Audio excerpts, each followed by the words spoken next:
প্রিয় দর্শক, আসসালামু আলাইকুম। আজকে চট্টগ্রাম বিশ্ববিদ্যালয়ে চাকসু নির্বাচন হয়েছে। চাকসু নির্বাচনের ফলাফলে দেখা গেছে ইসলামিক ছাত্র শিবিরের জামাত ইসলামীর অঙ্গ সংগঠনের ভূমিধস বিজয় হয়েছে। আমরা দেখতে পেয়েছি ছাত্র দলের অনেক পরাজয় হয়েছে, ভূমিধস পরাজয় হয়েছে। এই পরাজয়গুলো ছাত্র দলের কেন হলো?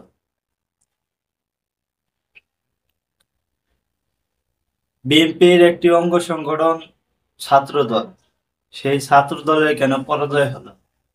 জামাত ইসলামের অঙ্গ সংগঠন ইসলামিক ছাত্র শিবির, তাদের ভূমিধস বিজয় হলো। এই বিজয়ের কারণগুলো কি? আমরা দেখতে পেয়েছি 5ই আগস্টের পরে জামাত ইসলামের অঙ্গ সংগঠন ইসলামিক ছাত্র শিবির তারা সেবামূলক অনেক কাজ করেছে, শিক্ষার্থীদের জন্য অনেক প্রমোটমূলক কাজ করেছে, ভালো ভালো ভালো অনেক কাজ করেছে। সেই কারণে ইসলামিক ছাত্র শিবিরের অনেক অনেক জনসমর্থন বেড়েছে। আমরা এখন দেখতে পাচ্ছি প্রতিটি বিশ্ববিদ্যালয়ের ক্যাম্পাসগুলোকে অনেক পরিষ্কার পরিচ্ছন্ন রাখার জন্য ইসলামিক ছাত্র শিবির অনেক কাজ করতেছে। প্রতিটি বিশ্ববিদ্যালয়ের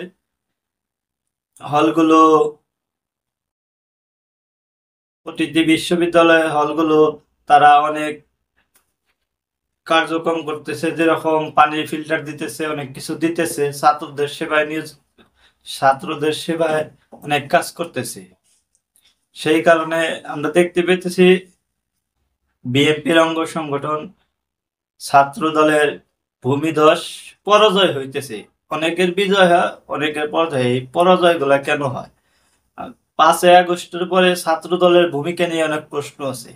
আওয়ামী লীগ যেই স্লোগান দিয়ে গেছে, এই ছাত্র দল সেই স্লোগান দিতেছে।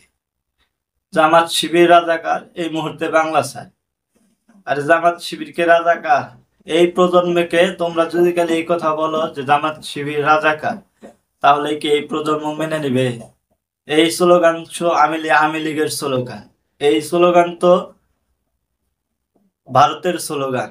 এই স্লোগান দিয়ে 5ই আগস্টের পরে কি আর দেশ চলবে? তোমাদেরকে ভাবতে হবে, অনেক ভাবতে হবে। আরো অনেক কথা তোমরা বলেছো ইসলামিক ছাত্র শিবিরকে নিয়ে, এগুলা বলা যাবে না।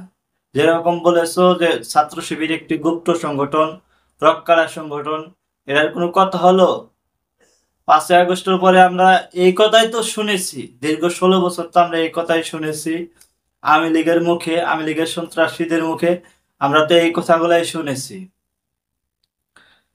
যে জামাত ইসলাম রাজাকার, ইসলামিক ছাত্র শিবির একটি গুপ্ত সংগঠন।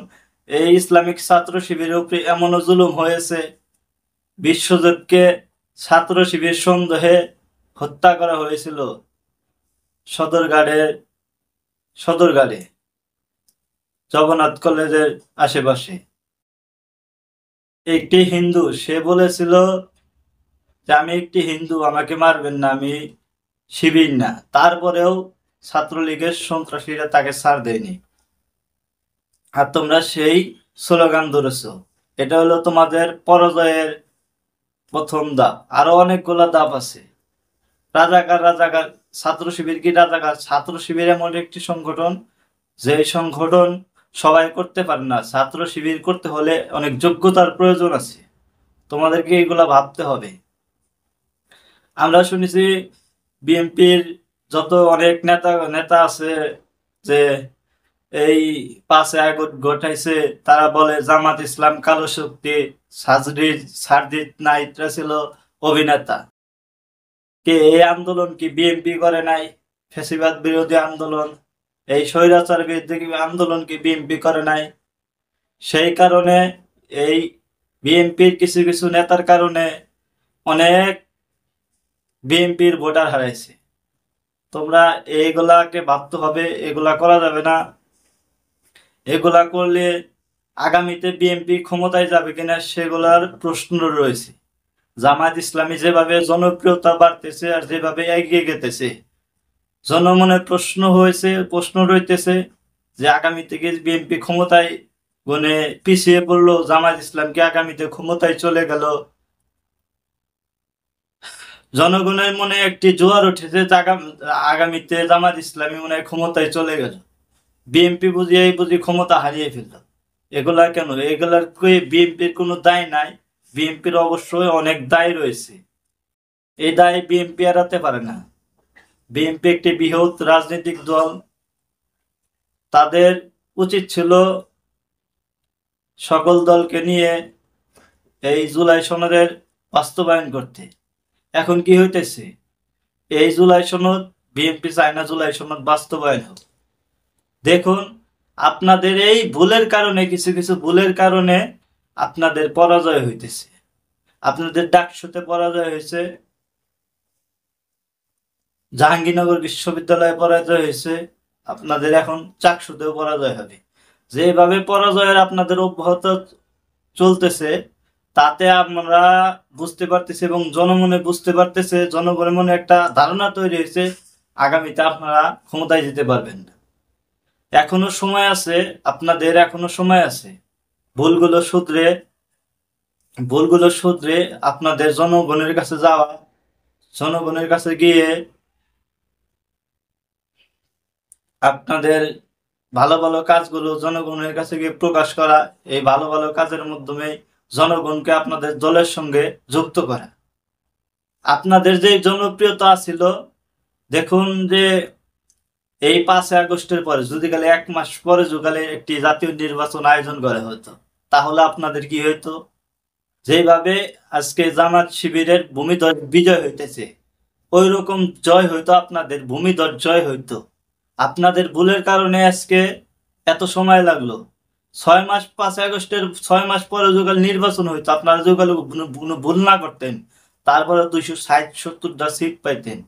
আজকে দেখুন, আপনাদের ভুলের কারণে আপনাদের ছাত্র সংগঠন, ছাত্র দল প্রত্যেকটি বিশ্ববিদ্যালয়ে পরাজয়ের মুখে পড়েছে। প্রত্যেকটি বিশ্ববিদ্যালয়ে পরাজয়ের মুখে পড়েছে। তাও কি শুধু কি পরাজয়? অপমানজনক পরাজয়, অপমানজনক পরাজয়। যেইভাবে আপনাদের পরাজয়ের পালা অব্যাহত রইতেছে, তাতে তো বোঝা গেছে আপনারা আগামী নির্বাচনে ক্ষমতার দ্বারের কাছে যেতে পারবেন না। এই আপনাদের ভুলগুলো যদি না শুধরান, আমি আপনাদের কাছে অনুরোধ রাখবো, যে সমস্ত বিএনপি নেতাকর্মীরা ভুল করতেছে, সবাইকে ভুল শুধরিয়ে জনগণের কাছে যাওয়া, জনগণের কাছে নিজের কথাগুলো প্রকাশ করা, নিজের ভাবনাগুলো জনগণের কাছে তুলে ধরা, যে আমরা এই করতে চাই, জনগণের জন্য কাজ করতে চাই, জনগণের জন্য ভালো অনেক কাজ করতে চাই, তাহলে হয়তো বিএনপি ঘুরে দাঁড়াতে পারবে। আর যদি এগুলা না বুঝাতে পারে বিএনপি আগামীতে, তাহলে জনগণের কাছে কোনো তো সিটকে যেভাবে পড়তেছে, আগামীতে বিএনপি 50টি সিট পাবে কিনা জনমনের সন্দেহ রইতেছে। এই বিএনপি যদি জনপ্রিয়তা এইভাবে হারাতে পারে, এই দেশের অনেক ক্ষতি হয়ে যাবে। এই দেশ আবারও হুমকির মুখে পড়বে আগামীতে, এই বিএনপি যদি এভাবে ক্ষমতা হারাতে হারে। আর বিএনপি বলে আওয়ামী লীগ প্রশ্নে বিএনপির একটি শক্তিশালী অবস্থান থাকতে হবে এই স্বৈরাচারের প্রশ্নে। এই স্বৈরাচারের প্রশ্নে যদি বিএনপি শক্তিশালী অবস্থান না নেয়, তাহলে এই ফ্যাসিবাদ আবার এই বাংলাদেশের মানুষের ঘাড়ের উপরে চেপে বসবে। দর্শক, কথাগুলো শুনবেন, কথাগুলো শুনলেন, আমার কথাগুলো শেয়ার করে দিবেন, চ্যানেলটি সাবস্ক্রাইব করে পাশেই থাকবেন, পাশের বেল বাটনটি বাজিয়ে দিতে ভুলবেন না। আসসালামু আলাইকুম।